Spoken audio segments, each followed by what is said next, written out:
This is the Big O Show. This is the Big O Show. Camp's okay. We just finished talking to the coordinators and assorted assistant coaches before practice, which starts in about half an hour or so. What'd they tell you about the O-line? What'd you get on the O-line? What's going on with the tackles? You're not actually expecting to get information as to who's going to play and who's not. Yeah, bro. Hey, listen, I know you. That's funny. That's funny. I saw it last week. Sean told me you called him so he can teach you some wrestling moves, because apparently you were going to put some of these coaches in a full Nelson and force them to give you information. So what did you do? What wrestling moves did you pull on them, and what information did you squeeze out of them? I got the back suplex, but they still wouldn't give me any information. Damn. But I tried, man. I tried. Well, the fact that you used back suplex, that was, that got a smile out of Sean there. So strong, right? That's it. That in itself, you just passed that question right there. Flying colors. Back suplex is all you need. It sounds like Jackson out, and maybe Armstead could make it back. That's almost kind of the impression I'm getting. That's fair. No, and the thing is, if you look at the injury report the participation report from Wednesday, the fact that they have toe / not injury related - rest for Armstead. Okay, well, how much would he have practiced if it wasn't for the toe?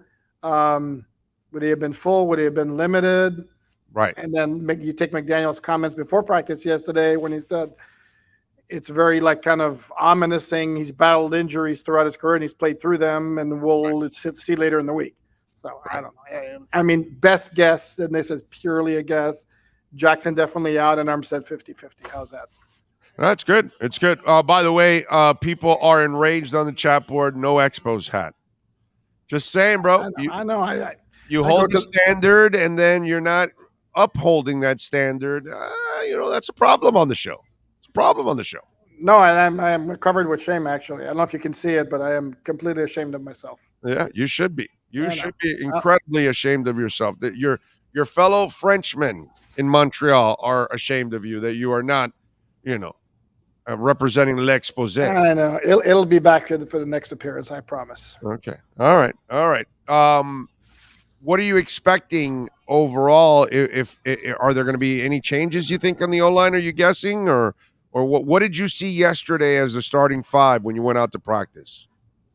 We don't say starting five when we went out there. We're not there long enough. We're there long enough to watch them stretch, to watch them go like position drills, but they're not necessarily lining up in a formation. So what I would expect is, if Greg Little can play, I would expect where you saw, and Armstead plays, it'll be Armstead left tackle, Little right tackle. If somehow Armstead can, and Little was a full participant in practice, so I would think he's okay. So him being part of the equation, then if Armstead can't play left tackle, what they did last week for those two snaps is they had Liam Eichenberg at left tackle, and then Robert Jones at left guard. So that kind of indicates that maybe that's the way they'd be leaning. Okay. Did you agree with the coach that they got better as the game went on in the second half running the ball? And what did you see when you watched the film overall from the offensive line? What did you like and didn't like? Did they get better? I think it did get a little bit better, but the final numbers are the final numbers. And again, if you take away, not good. No. And again, it's 67 yards, and then 22 of those are on one carry each by Waddle, Hill, and Wilson. So the running backs themselves, I like the way they ran. So I didn't see the running backs leaving yards on the field the way I did last year, for example. But there were a couple of plays that are problematic, and I don't know exactly if it was a bad design on the play or somebody completely messed up. But the play where, Duggar shoots through a major hole at the line of scrimmage and drops Edmonds for 7 yards. But I didn't see a physical mistake. He didn't beat anybody. He just ran through a gaping hole. So either, That was No, they had the right side shoot up to the second level right away on that play. It was like and it wasn't like they screwed up. It seemed like that just wasn't their assignment, and somebody else was supposed to pick up Duggar. Apparently, I mean that's kind of the way it looked, right? Because when no, correct. when you saw it, you looked at those two guys on the right side, and it's like, okay, clearly they were going somewhere else. That was their assignment. You could tell that they weren't whiffing or they weren't confused. No, they went with conviction to where they went, and then obviously, what I called it was the perfect counter call to whatever you called. That's really what it was in the way. Correct. Well, and then the next question is there a mechanism in place for Tua if he sees what's going on to call out of the play? Again, I don't know. That's a question. That's a question I asked would have. that. You remember? You remember I asked that? Correct. I asked what does he have? Is it a check with me? And that's where he said, well, I like my job. And so he basically said it's either or. You know what I mean? It's either it's a check from a run to a pass or a pass to a pass or a run to a run, he said. But it's either or. He can only do it. What I really want from Tua is, dude, when the play is dead, let it die, bro. Yeah, let it go. Go Drago. If he dies, he dies. If it dies, it dies. Just go Drago, bro. That's it. If it dies, it dies. Live for the next day, and that's something he hasn't learned from his Alabama days. So you can't try to be a hero on every play. That doesn't work. It just does not work. No, and let me finish on the offensive line. The one thing I noticed is there's no push. I mean, and again, the scheme isn't necessarily designed for that, but there are certain moments you'd like to see the offensive line be able to move the defensive lineman off the line, and I didn't see that at all. In fact, I saw a couple of offensive linemen getting stood up a couple of times. So it wasn't direction stuff we saw a little bit in against Philadelphia. We didn't really see those kind of play designs in this game, correct? I didn't see it. Well, there was the end around. There was an end around. I mean, that's misdirection. Right. But there wasn't a lot, is what I'm saying. No. Normally you would expect a little bit more. So here's my follow-up to all of that. Did they look at that front and say, we can go a little bit more basic against these guys and get by? The following week against the Ravens, we're going to need a little bit more of that. We're going to have to showcase it a little bit more. I actually think you might even see an Ezukama active this week, where they might use him in that Deebo Samuel role, where he might get one of those end arounds and get that big body going and helping out a little bit in the running game and those kind of things. I think you might see maybe Ingold involved a little bit more, all those kind of things.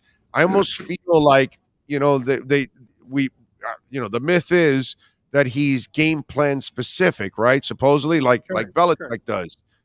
I'm wondering if we're going to see a little bit more of that in this game here against the Baltimore Ravens, because you're facing a much more active front too now.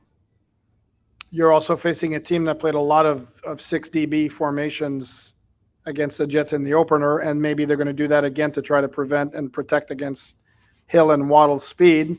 So maybe they figure the time to really concentrate and focus on the running game, and the running game being what drives the offense could be this game as opposed to the first game. Great point. It also could be that maybe he doesn't want to unleash everything just yet until he feels a level of comfort with the way the offensive line is operating.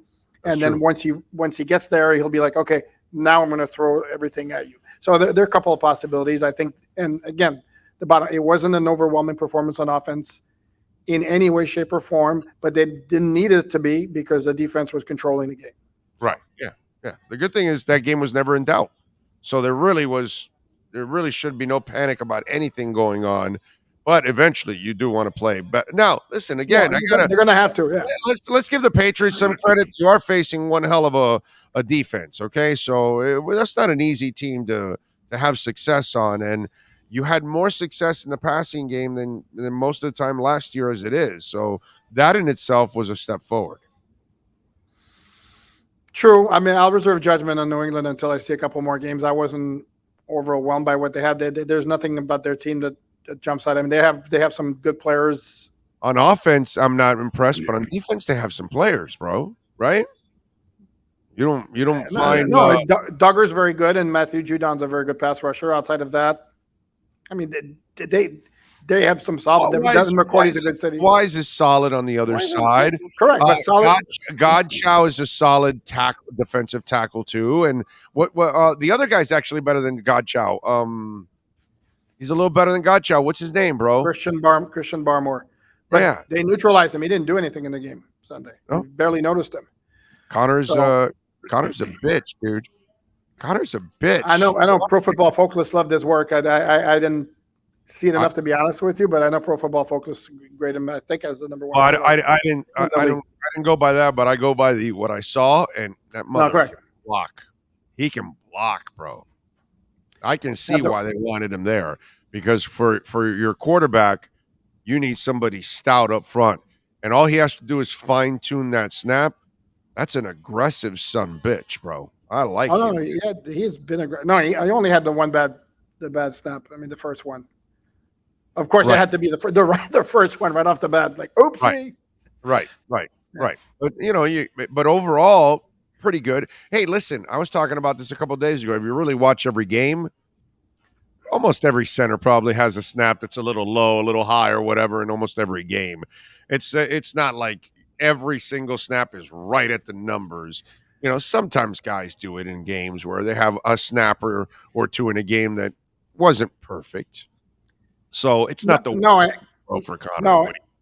No, and to only have one, that's fine. I mean, and then what you don't want is the three hopper or the one that flies over the head of the quarterback. Those are the ones you don't want. Amen. No holy rollers. You definitely don't want any of that stuff. All right. The zero cover blitz. Lamar addressed that question yesterday in his press conference. I tried to ask Javon Holland on it, but he's like an 18-year veteran in his second year. He wasn't having any of that. So talk to me. What are you expecting in this game for the Dolphin defense to get after Lamar and try to do this again? Yeah, and there's two schools of thought here, right? One is you keep doing it until they show you they can block it.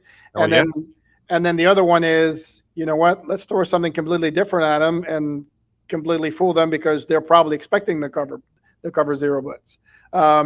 My guess is you're going to have they can't. This is what they do best, so they can't completely get away from it.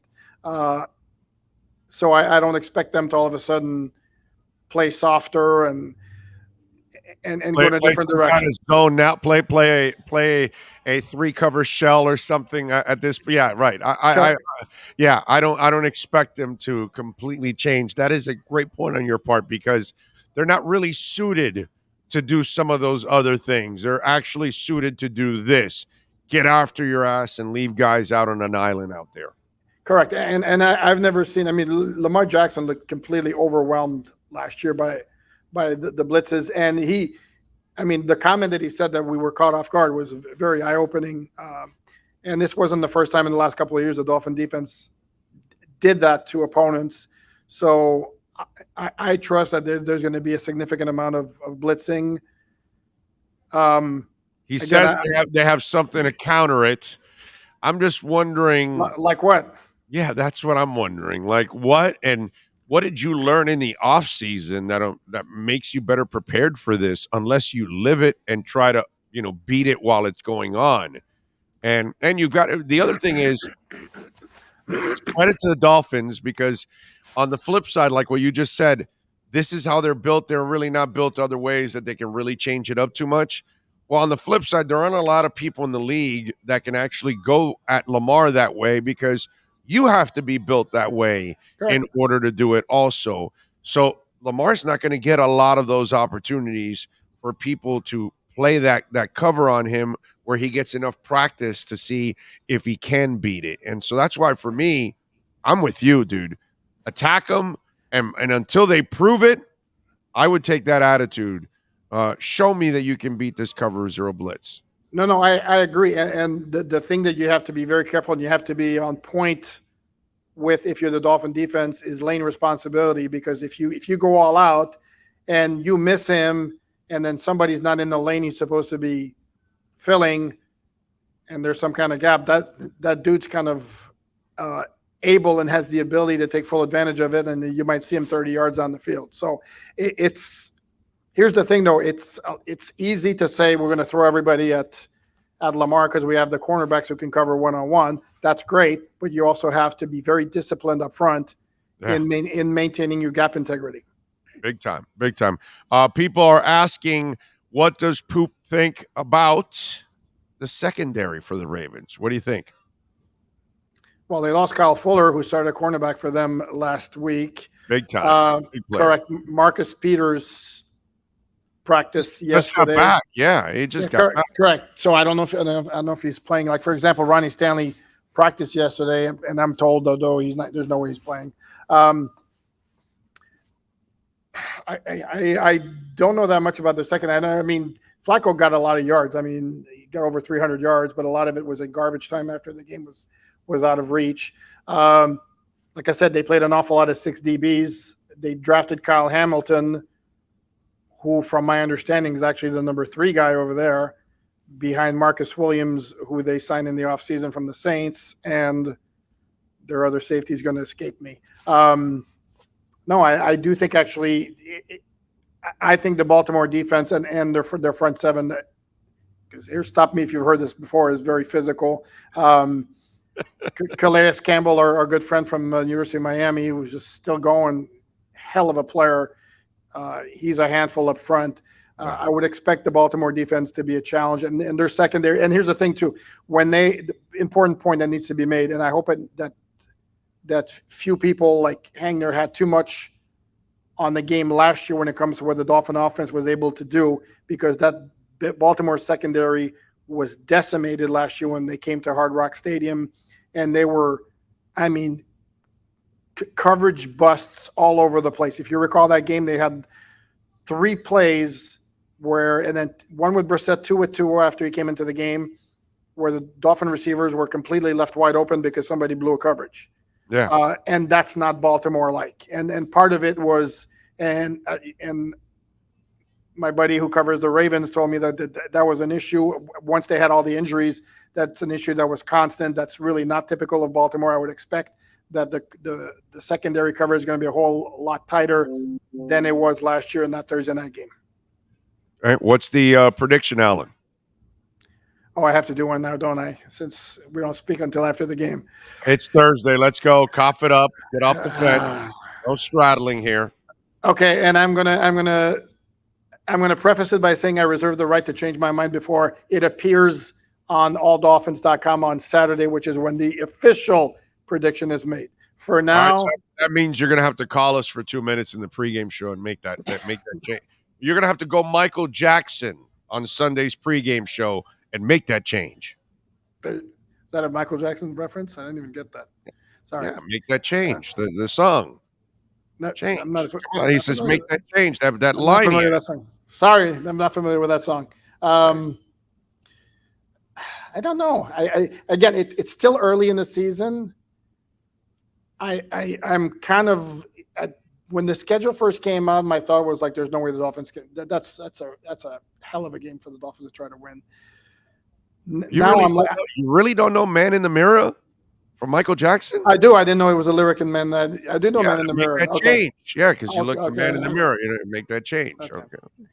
Not my favorite Michael Jackson. I know, but but still, your music knowledge is very, very deep. So I figured you would know. Man, you had to know "Man in the Mirror." Come on, bro. No expose hat. Don't know "Man in the Mirror" lyrics. This is a bad morning for me. Yeah, so going back to your question, you are Joe Namath. You're struggling. Where's who was the sideline reporter? Was it Bobby Bernstein? Susie Colbert. I want to kiss you, Susie. I want to kiss you. Yeah. Okay. My lean right now would be, let's say, 51-49 towards Baltimore. Oh, that's my lean right now. Okay. All right. As long as you don't drink the kind of lean that some of the rappers like, you're all good. I got references for everything. All right. Anyway, follow him on Twitter at Poupart NFL. Make sure you subscribe to alldolphins.com. You are not a Dolphins fan if you do not bookmark alldolphins.com. I just want you to know that. That officially makes you a Dolphins fan anywhere in the world when you bookmark alldolphins.com. It's a law. It's true. I'm just saying. It's a law. So follow the laws. Alan, we will see you on Sunday when you change your prediction. You got it, and I will do better next time. You got it. Make that change. Be good. Have a good one. There you go. It's Alain Poupart with our EJDconstruction.com Miami Dolphins report. And if you need to make some improvements to that home, and I'm not talking about a handyman, I'm talking about full custom home construction, major home remodeling. You want to redo that entire kitchen. You're going to gut it out. You want to modernize it. You want to redo that entire backyard. You want to put together a big old tiki hut with the whole kitchen and barbecue and all that, and a grease trap and everything. They got it for you, man. EJD Construction. One of our listeners actually did it. I mentioned the grease trap because he had to build a grease trap for it, which was so freaking cool, actually, that he also built the grease trap and everything for one of our listeners. By the way, you should invite Sean and I to, a little barbecue at that tiki hut there, sir. I know who you are. I just can't say it on the air. But anyway, thank you. 305-433-4843, man. The kind of custom home construction, and they're fully insured, by the way. Liability and workers' comp, please. Even if you don't hire EJD Construction, do not ever hire any other company that is not fully insured. Because if they get injured in your home, they can sue you. And then you're part of a lawsuit. You don't want that. So please make sure you hire responsible people like EJD Construction who are fully insured and don't put any liability on your end. They're there to protect you and serve you. Call EJD Construction. That is our Alain Poupart Miami Dolphins report.